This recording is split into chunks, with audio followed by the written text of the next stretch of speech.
오늘 예레미야 31장 31절부터 34절의 말씀에 보면 특별히 31절에 새 언약이 나옵니다.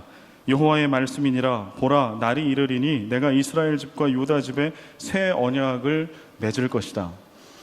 예레미야 선지자가 활동했던 시기는 요시야 왕 13년부터 남유다가 바벨론에 의해서 완전히 멸망한 그 이후까지 예레미야가 사역을 했습니다. 그래서 우리 예레미야를 얘기할 때 예레미야 애가에 따서 예레미야는 눈물의 선지자다. 그는 조국이 가장 힘들고 어려울 때 회개하라고 촉구했지만, 강대국 의지하지 말라고 촉구했지만 여전히 회개하지 않은 조국을 바라보고 하나님의 예언의 말씀대로 처절하게 멸망을 해갔던 모든 것을 다 지켜봤던 그러한 비운의 선지자, 눈물의 선지자 예레미야입니다. 그런데 그 예레미야에게 하나님께서 약속을 주세요. 너희들이 그 죄로 인해서 멸망을 당하게 될 거다. 70년 동안 바벨론의 포로 생활할 것이다. 그러나 그 이후에 내가 너희와 새 언약을 맺을 것이다 라고 하는 말씀을 주십니다. 새 언약은 무엇일까요? 새 언약의 내용은 33절에 있습니다. 그러나 그날 후에 내가 이스라엘 집과 맺을 언약은 이러하니 곧 내가 나의 법을 그들의 속에 두며 그들의 마음에 기록하여 나는 그들의 하나님이 되고 그들은 내 백성이 될 것이라. 아멘. 새 언약의 내용은 아주 간단합니다. 나는 그들의 하나님이 되고 그들은 내 백성이 될 것이다. 이스라엘 백성이 범죄해서 출애굽 구원의 사건 이후에 가나안에 들어가서 나의 나라와 왕국을 세우라 했지만 이들이 여전히 누가 나의 아버지고 나의 하나님인지 잊어버리고 살아갈 때에 그 약속의 관계는 다 깨졌습니다. 그래서 그들은 멸망할 수밖에 없었습니다. 그러나 그들을 향해서 하나님이 주시는 약속은 내가 새 언약을 준다. 다시금 나는 너희의 하나님이 되고 너희는 나의 백성이 될 것이다 라고 하는 약속입니다. 이것을 좀 쉽게 바꿔보면요, 백성 아닌 자가 백성이 되고 가족 아닌 자가 가족이 될 것이다. 이것이 새 언약의 내용입니다. 오늘 읽었던 요한복음의 말씀과 무슨 관계가 있을까요? 요한복음 19장 오늘 읽은 본문에 보면 예수님이 십자가에 달려서 운명하시기 바로 전의 내용을 담고 있습니다. 예수님이 사랑하셨던 제자 중에 하나인 요한이죠. 예수님이 십자가에 달려서 죽음에 임박한 그때에 바로 요한도 그 십자가 아래에 있었습니다. 그때 예수님께서 먼저는 육신의 어머니인 마리아를 향해서 이렇게 말씀하세요. 26절에 어머니 보십시오. 저 요한이 바로 이 시간부로 어머니의 아들입니다.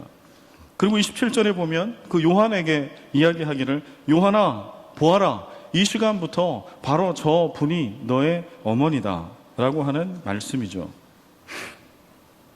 예레미야에게 주신 새 언약과 오늘 요한복음의 어머니 아들입니다, 너는 이제부터 너의 어머니다 라고 하는 말씀이 어떻게 연결되는 것일까요? 오늘 이 요한복음의 본문은 그냥 이렇게 문자 그대로 읽으면 이제 아들이 예수님이 육신으로 죽게 생겼으니까 육신의 어머니인 마리아를 그의 애 제자인 요한에게 부탁하는 것으로 보여집니다. 그렇죠? 그리고 어머니에게도 어머니 육신의 아들인 나는 죽지만 그러나 이 요한이 아들처럼 잘할 겁니다. 그러니 잘 계십시오. 뭐 이런 유언처럼 들릴 겁니다. 그러나 우리가 복음서의 내용을 알고 있지 않습니까? 복음서가 그런 인간적인 내용, 인간적으로 내가 죽으니까 어머니 잘 부탁한다라고 하는 그 내용을 인류 구원의 놀라운 구속의 역사를 완성하시는 이 대목에 쓰고 있을까요? 물론 그 내용도 있는 것이지만 이 안에 숨겨져 있는 더 큰 의미는 예레미야에게 주신 새 언약이 성취되고 있다라고 하는 것을 보여주시는 거죠. 아까 새 언약의 내용이 뭐라고 그랬죠? 백성 아닌 자가 백성이 되고 가족 아닌 자가 가족이 된다. 예수님의 육신의 어머니 마리아와 요한은 어떠한 혈연 관계가 없었어요. 그들은 가족이 아니었습니다. 그런데 예수 그리스도께서 그 피를 다 쏟으시고 죽어가는 그 순간에 마지막 예수님이 임종전에 남긴 말씀, 둘은 가족이 아니지만 이제 나의 피 가운데, 나의 죽음 가운데, 나의 부활 가운데 이제 둘은 진실한 가족이 되었습니다. 이것을 선포하고 계신 거죠. 바울은 이것을 이렇게 풀어서 설명합니다. 에베소서 2장 19절 새 번역 성경 말씀으로 한번 같이 읽어보겠습니다. 읽습니다. 시작. 그러므로 이제부터 여러분은 외국 사람이나 나그네가 아니요 성도들과 함께 시민이며 하나님의 가족입니다. 아멘, 아멘. 이거 바울이 그렇게 해석하는 거예요. 예수 그리스도의 십자가와 그 보혈이 어떤 의미가 있는가? 예수 그리스도를 믿는다라고 하는 것은 그리스도의 보혈을 덮어 쓴다라고 하는 의미인데, 그 의미는 외국 사람이요 나그네 전혀 아무런 관계가 없던 관계에서 이제는 하나님의 가족이 되었다. 이런 놀라운 기적의 역사가 일어난 것이다 라고 바울의 입술을 통하여 증언합니다.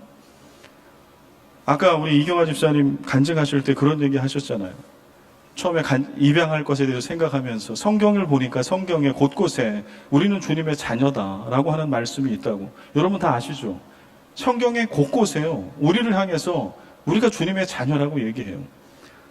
우리가 어떻게 주님의 자녀가 될 수 있죠? 부모 자식 관계는 뭘로 형성되는 거예요? 피로. 그렇지 않아요? 여러분, 그래서 혈연 관계가 무서운 거잖아요. 피가 물보다 진하다. 그런데 우리가 어떻게 주님의 자녀가 돼요? 주님의 피가 우리 가운데 흘러요? 흐르죠. 어떤 피가 흐를까요? 예수 그리스도의 피. 그래서 우리는 주님께 입양된 거예요. 아니, 더 나아가서는 주님의 피가 우리 가운데 흐르고 있기 때문에 우리는 그 시간부로 예수를 믿기로 작정한 그때부터 우리는 주님의 자녀가 된 것입니다. 할렐루야. 여러분 믿으십니까? 이게 새 언약입니다.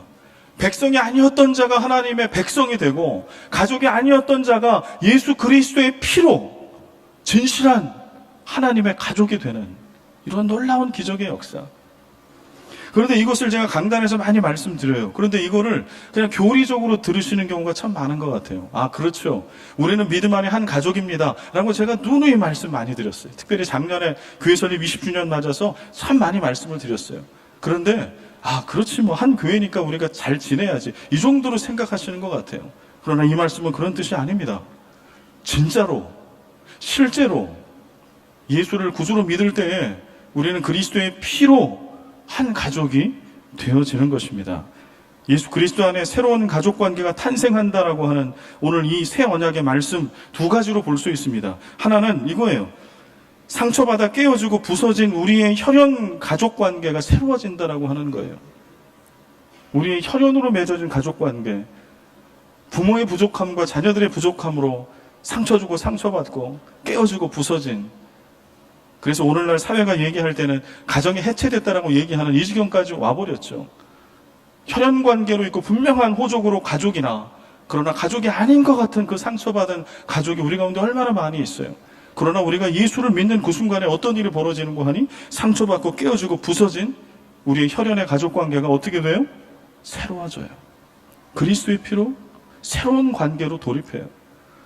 그러니 여러분들 중에서 혹시 그런 깨어진 관계, 가족 관계 속에 아픔이 있는 분들이 있습니까? 오늘 결단하세요.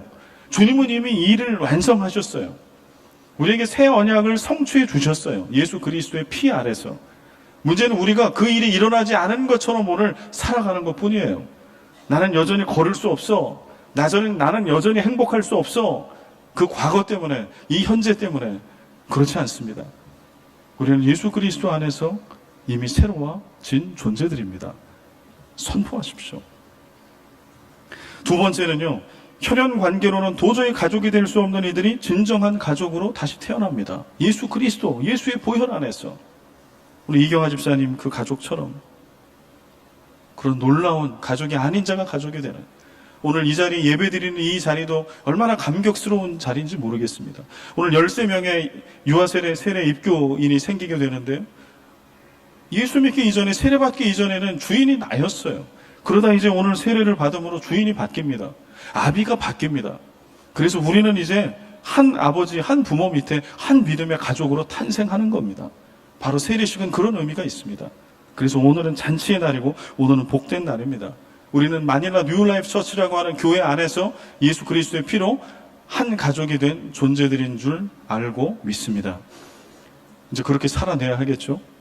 남이 아닌 것처럼 내 가족, 진실한 가족으로 그리스도의 보혈로 우리를 덮어주신 그 일로 인하여 우리는 그렇게 될 수 있습니다. 여러분 그 복된 그리스도의 보혈 안에 새로운 가족으로 탄생한 그 은혜와 복을 마음껏 누리는 여러분과 제가 되기를 바라고 우리 이경아 집사님 가족이 되기를 주님의 이름으로 축복합니다.